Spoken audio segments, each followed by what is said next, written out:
storm had clawed at the lighthouse for hours when Ellie found the bottle wedged in the breakwater's rocks. Its glass was frosted with salt, the wax seal brittle under her fingers.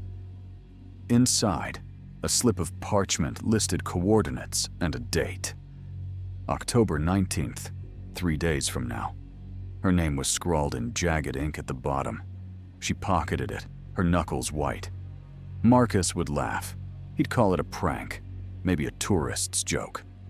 But when they matched the coordinates to a sealed-off cove miles south, the radio crackled with a static-laced voice. "Need help. Repeat, need help."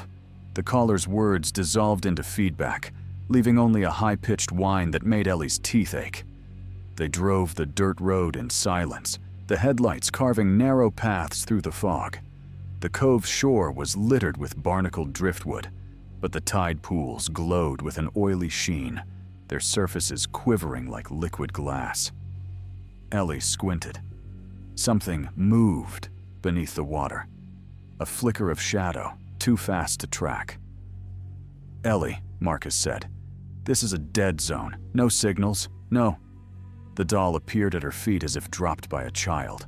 Its porcelain head was cracked down the middle, one eye missing, the other a milky glaze.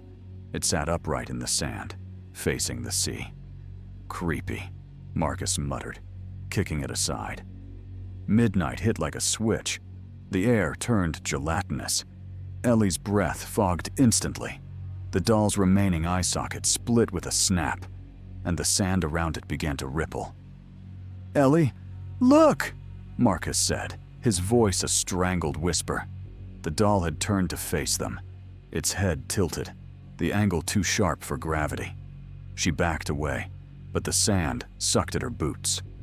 Marcus grabbed her arm. "It's just a toy. Let's go." The car wouldn't start. The dashboard lights flickered, then died. As they walked back to the lighthouse, the radio blared a distorted recording of a man's voice. "The tide is a door, don't open it." The words looped, overlapping, until the machine shorted out in a burst of sparks. The next day, Ellie found Marcus's flashlight in the break room, still warm. He wasn't there. The lighthouse logbook had a new entry. 11/19/47. Dr. Whitmore confirms prototype failsafe. No anomalies reported. The pen hovered above the page as she read it twice, the ink bleeding through the paper. By nightfall, the doll had reappeared. This time, it held out a stick of chalk in one hand. The message on the lighthouse floor was unmistakable. "You're next." The doll vanished by dawn. Ellie found it hours later in the lighthouse tower, balanced on the weather vane, its head now perfectly still. She climbed, boots crunching over frost, and found a fresh chalk line on the railing. "Dig here." The coordinates led to a collapsed section of the cliffside, where 1947's stone markers jutted like broken teeth. With a pickaxe, Ellie unearthed a rusted steel hatch, its surface etched with a spiral matching the doll's cracked eye. Below lay a lab preserved in time, glass jars of preserved seawater, a phonograph looping static, and a wall of photographs. Each showed the lighthouse, dated decades apart, with a figure standing in the window. "Her!" A voice rasped behind her. "You're late." Dr. Voss, the town's elderly historian, leaned on a cane, his face a map of old burns. The experiment never stopped. Every 33 years, the tide forgets, and someone new opens the door. He gestured to the photos. "You've seen the pattern. You're the key." Ellie's hands shook. "Marcus is where you left him in 1947. Voss's smile didn't reach his eyes. "You always come back to this point." "Always." The doll materialized at her feet, its head swiveling to lock onto Voss. A hiss filled the chamber, the static from the phonograph, now a distorted voice. "She's not the first, she's the last." Voss's cane snapped. "No, wait," he stammered, but the doll lunged and the ground convulsed. When the tremor stopped, Ellie stood alone in the rain. The lab was gone. In her pocket, a bottle glinted with a new message inside. "You're next." The lighthouse clock read 11:59. Somewhere, a child's laughter echoed. The storm's howl crescendoed as Ellie stumbled into the lighthouse beam, its rotation slicing through the downpour.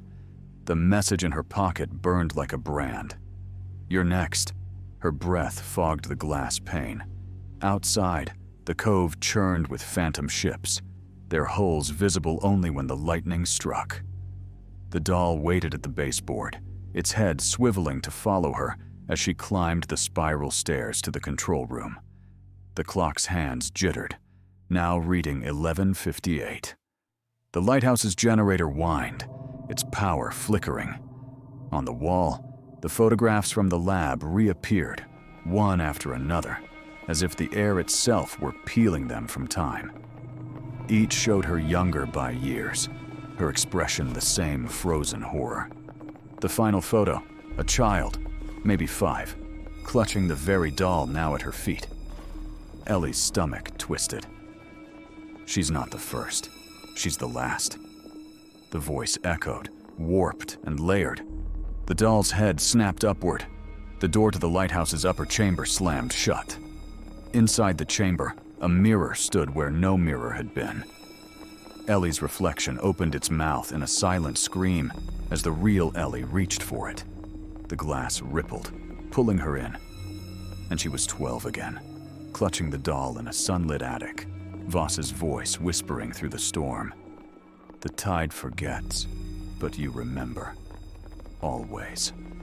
The memory dissolved as the clock struck midnight. The storm ceased. The doll's eyes reset to glassy stillness. Ellie knelt, gripping the bottle in her pocket. Her hands trembled, but her gaze was steady. Down below, the cove's phantom ships vanished. She stepped to the lighthouse's edge, the bottle clutched in her fist, and hurled it into the surf. The waves swallowed it whole. Somewhere in the dark, a child laughed. The waves receded, leaving the bottle's shard gleaming on the rocks. Fog rolled in, thick and wet, swallowing the lighthouse's skeletal silhouette. Behind her, the mirror's frame had crumbled to ash, but its reflection lingered. A hallway of Ellie's faces, each older, fraying at the edges like burned film. The child's laughter swelled again, this time from the stairs. Footsteps, tiny and deliberate, echoed downward. Ellie backed toward the rusted door marked, "Keep out," her breath fogging the air. The doll sat upright now, its head swiveling to track her. Its porcelain eyes cracked, seeping a black liquid that pooled on the floor, eating the wood like acid. She stumbled into the hallway, hands brushing walls that had not been there moments ago, corridors branching into impossible angles, doors labeled with dates. 1948, 1982, 2003 Quark. Her own handwriting scrawled on them. "Don't open." A hand gripped her shoulder. Younger Ellie, 12, with the doll clutched to her chest, stood trembling. "You're supposed to hide the bottle," the girl whispered, her voice splitting into a chorus of ages. "Not throw it. It's not a wish. It's a key." The girl dissolved, leaving a trail of salt water. Below, the cove roared back to life. Phantom ships reappeared, their masts bent under the weight of skeletal hands. The doll began to sing, a lullaby layered with voices, Ellie's own, warped and distant. The hallway doors burst open, revealing labyrinths of attics, each stocked with dolls identical to the one at her feet. In every room, a child's back faced her, humming the same tune. The final door, at the hall's end, bore no date. It opened to a storm-lashed shore where Voss waited, his coat flapping like a raven's wings. "You always come back," he said, holding out a hand. In his palm, the same bottle gleamed, unbroken. "The tide forgets," he murmured. "But you're the anchor. You're the lock." Above, the lighthouse lens spun wildly, casting beams that carved the fog into rotating prison bars. The doll's song crescendoed, and Ellie's hands filled with water. Cold, briny, alive, as if the sea itself had climbed into her veins. The child's laughter rose once more, now harmonized with her own heartbeat.